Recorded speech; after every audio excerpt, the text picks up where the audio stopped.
दोस्तों, एक बार गौतम बुद्ध अपने भिक्षुओं के साथ एक वृक्ष के नीचे बैठ विश्राम कर रहे थे। उस वृक्ष की छाव में बुद्ध अपने भिक्षुओं की जिज्ञासा दूर कर रहे थे। बुद्ध के सभी भिक्षु एक एक करके उनसे प्रश्न पूछ रहे थे और गौतम बुद्ध उनके प्रश्नों के उत्तर दे रहे थे। बुद्ध के उन भिक्षुओं में कुछ भिक्षु ऐसे भी थे जो कुछ समय पहले ही संघ से जुड़े हुए थे, जिसके कारण अभी उनके भीतर वह समझ पैदा नहीं हुई थी जो गौतम बुद्ध के प्रवचनों को समझ सकें।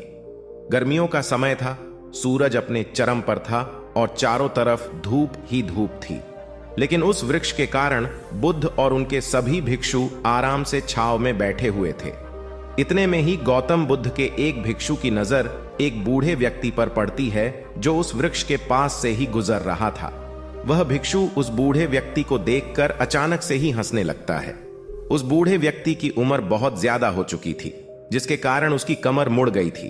उस बूढ़े व्यक्ति के हाथ में एक डंडा था, जिसका सहारा लेकर वो बूढ़ा व्यक्ति अपनी मंजिल तक पहुंचने का प्रयास कर रहा था। उस बूढ़े व्यक्ति का शरीर केवल हड्डियों का ढांचा मात्र था। अपने भिक्षु को हंसते हुए देख बुद्ध उससे कहते हैं कि मेरे भिक्षुओं, कृपा करके हंसो मत, क्योंकि जिस व्यक्ति को देखकर तुम अभी हंस रहे हो वो कोई साधारण व्यक्ति नहीं है, बल्कि वह व्यक्ति इसी क्षण तुम्हारे जीवन को रूपांतरित करने की क्षमता रखता है।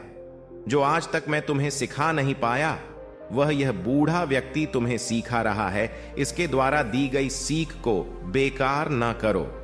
बुद्ध की ये बात सुनकर वह भिक्षु बुद्ध से कहता है कि मुझे क्षमा करे गुरुजी, पर मुझे यह समझ नहीं आ रहा कि जो एक बूढ़ा व्यक्ति जो खुद अपने शरीर और अपनी बीमारियों से लाचार है, वो मुझे क्या सिखा सकता है।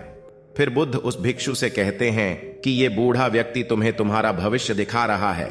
जिस बुढ़ापे को और लाचारी को देखकर तुम अभी हंस रहे हो, वो बुढ़ापा और लाचारी तुम्हारे जीवन में भी आने वाली है। वह बूढ़ा व्यक्ति तुमसे कह रहा है कि अभी समय है इस स्वस्थ शरीर का अच्छे कर्म करने के लिए उपयोग करो।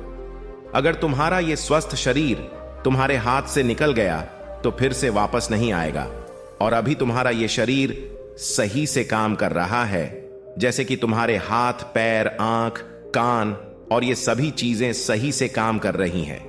क्या यह छोटी बात है? और क्या तुम इसे मामूली सी बात समझ रहे हो? यह घटना कोई साधारण घटना नहीं थी जो अभी तुम्हारे साथ घटी, और यह घटना तुम्हारे जीवन को बदलने की क्षमता रखती है। ठीक इसी तरह की घटना ने मेरा जीवन बदला था, और इसी तरह की घटना के कारण ही मैं आज बुद्ध हूं। फिर वह भिक्षु बुद्ध से कहता है कि क्षमा करें बुद्ध, परंतु मेरे मन में यह विचार ही नहीं आया कि मैं उस बूढ़े व्यक्ति से कुछ सीख सकता हूं। उसे देखकर केवल मुझे हंसी आ गई। तभी गौतम बुद्ध उस भिक्षु से कहते हैं, ऐसा इसीलिए हुआ क्योंकि तुम्हें अपने भीतर कहीं ना कहीं लगता है कि जिस स्थिति में आज वो बूढ़ा व्यक्ति है, उस स्थिति में तुम कभी नहीं आओगे। जिस बुढ़ापे और लाचारी का सामना आज वो बूढ़ा व्यक्ति कर रहा है, तुम्हें लगता है कि उसका सामना तुम कभी नहीं करोगे। इसीलिए तुम उस बूढ़े व्यक्ति को देखकर हंस रहे हो। तुमने सच्चाई को नजरअंदाज कर दिया। अगर तुम सच्चाई को देख लेते तो चाहकर भी अपने आंसुओं को नहीं रोक पाते, परंतु तुमने सत्य को अनदेखा कर दिया और तुम बहुत बड़ी संभावना से चूक गए। बुद्ध की यह बात सुन वो भिक्षु बुद्ध से क्षमा मांगता है और यह निश्चय करता है कि वह अपने स्वास्थ्य का उपयोग अपने अहंकार को बढ़ाने में नहीं, बल्कि परम सत्य को पाने में करेगा। दोस्तों, जो लोग इस कहानी को सुन रहे हैं, हो सकता है कि आप बड़ी बड़ी समस्याओं में हो, या हो सकता है कि आप परेशानियों में हो, लेकिन फिर भी एक बात को हमेशा ध्यान में रखना है कि जब तक आपका स्वास्थ्य ठीक है, तब तक आप किसी भी बड़ी से बड़ी समस्या से बाहर आ सकते हैं। दोस्तों, इसीलिए बुद्ध ने कहा है कि हमारा स्वास्थ्य हमारा सबसे बड़ा उपहार है जो हमें इस सृष्टि से मिला हुआ है, इसीलिए इसका उपयोग सही से करें। मित्रों, आपको यह गौतम बुद्ध की शिक्षाप्रद कहानी कैसी लगी? कृपया हमें नीचे कमेंट बॉक्स में कमेंट करके जरूर बताएं। और आपको यह कहानी पसंद आई होगी तो अपने दोस्तों के साथ इसे अवश्य शेयर कीजिए, ताकि और लोगों को भी गौतम बुद्ध की शिक्षाप्रद कहानी सुनने को मिल सके। धन्यवाद।